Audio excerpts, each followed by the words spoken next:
నమస్తే సార్. నమస్కారం అండి. ఎంత హిందువులు పవిత్రంగా పూజిస్తారో, ఎందుకు ఇప్పుడు కేంద్రంలో బీజేపీ పార్టీనే ఉంది. అందరూ కలిసి గోమాతని ఒక నేషనల్ యానిమల్ గానో, లేకపోతే దీనికి సంబంధించి ఒక యాక్టో ఎందుకు తీసుకురాలేకపోతున్నారు? మీరు ఎందుకు ఫైట్ చేయలేకపోతున్నారు? ఒకటండి, ప్రయత్నాలు అయితే ఎప్పటి నుంచో జరుగుతున్నాయండి. ఓకే. అంతేకాదు, కేంద్ర ప్రభుత్వం వచ్చిన తర్వాత గో సంబంధిత జంతువుల యొక్క అక్రమ రవాణాకి సంబంధించి ఆల్రెడీ ఒక ఆర్డినెన్స్ ఇవ్వటం జరిగింది. ఆర్డినెన్స్ ఇప్పటికి కూడా ఎన్ఫోర్స్మెంట్లో ఉంది.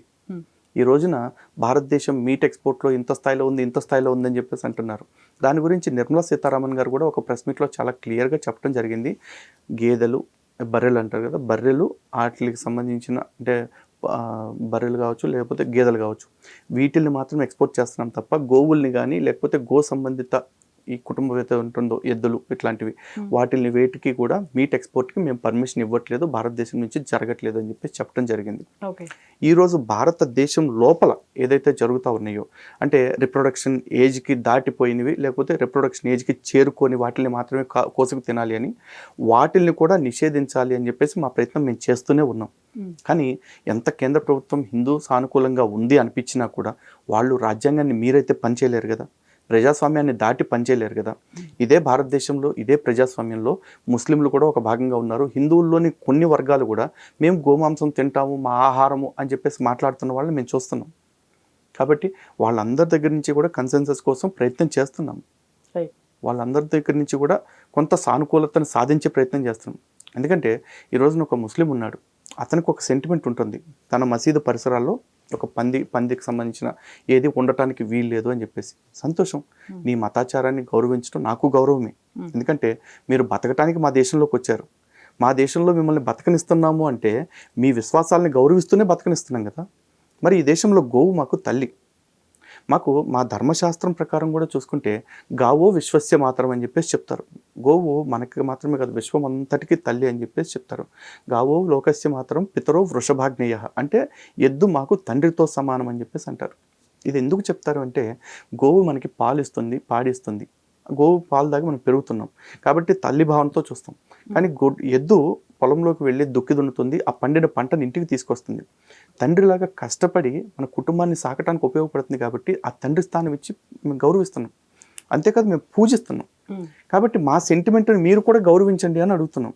ఎందుకంటే ఇప్పుడు మేము ముస్లిమ్స్ని గౌరవించాలి, మనం అందరం కూడా భారతదేశంలో అన్ని మతాలు కలిసి ఉండాలి అంటారు. కలిసి ఉంటాం. నువ్వు నా మతాన్ని ఎంత గౌరవిస్తున్నావో నేను నీ మతాన్ని అంత గౌరవిస్తాను. నేను నీ విశ్వాసాలకి ఎంత గౌరవం ఇవ్వాలని నువ్వు అనుకుంటున్నావో నువ్వు నా విశ్వాసాలకు అంత గౌరవం ఇవ్వాలని నేను అనుకుంటున్నా. ఏదైనా కూడా ఇచ్చిపుచ్చుకునేది కదండి, అదే అడుగుతున్నాం మేము.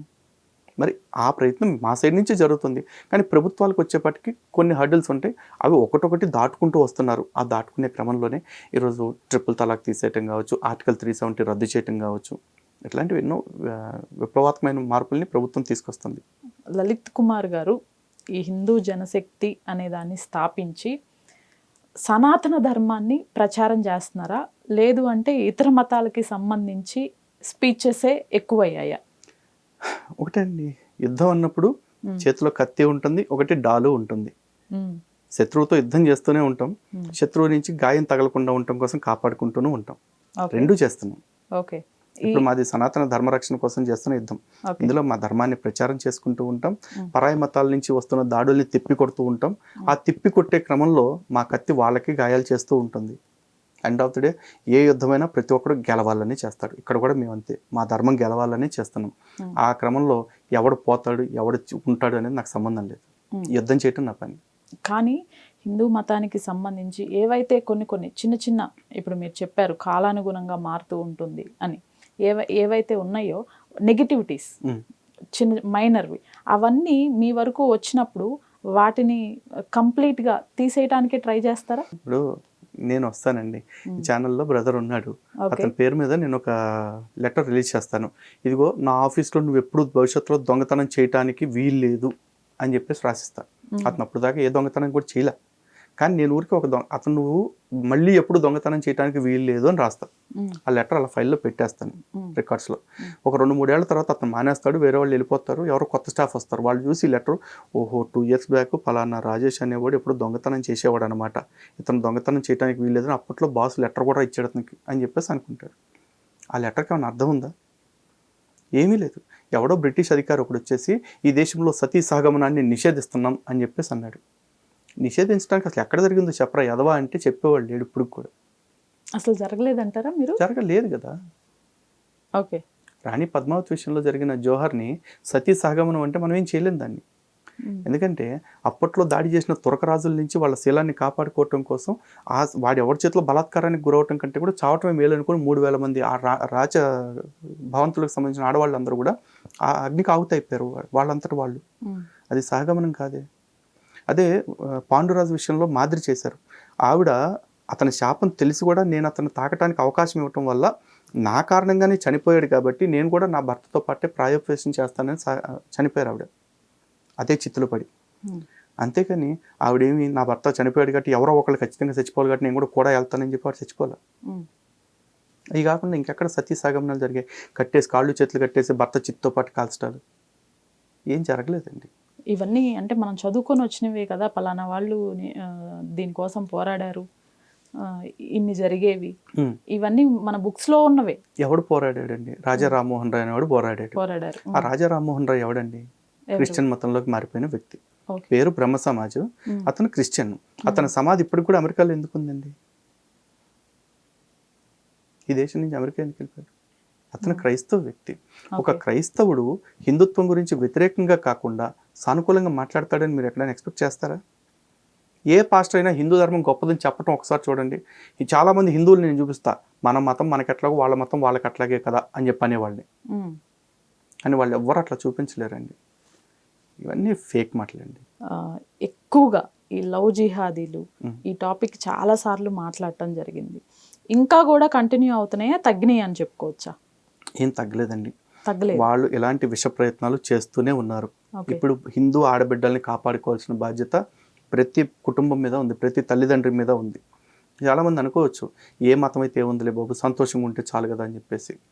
మీకు సంతోషంగా ఉండటం కావాలా, సేఫ్గా ఉండటం కావాలా, లేకపోతే మీ అమ్మాయిని తలుచుకుంటూ భయపడుతూ బ్రతికే బ్రతుకు కావాలా? ఎందుకంటే అక్కడికి వెళ్ళిపోయి చాలామంది సెలబ్రిటీల జీవితాలు చూస్తారు.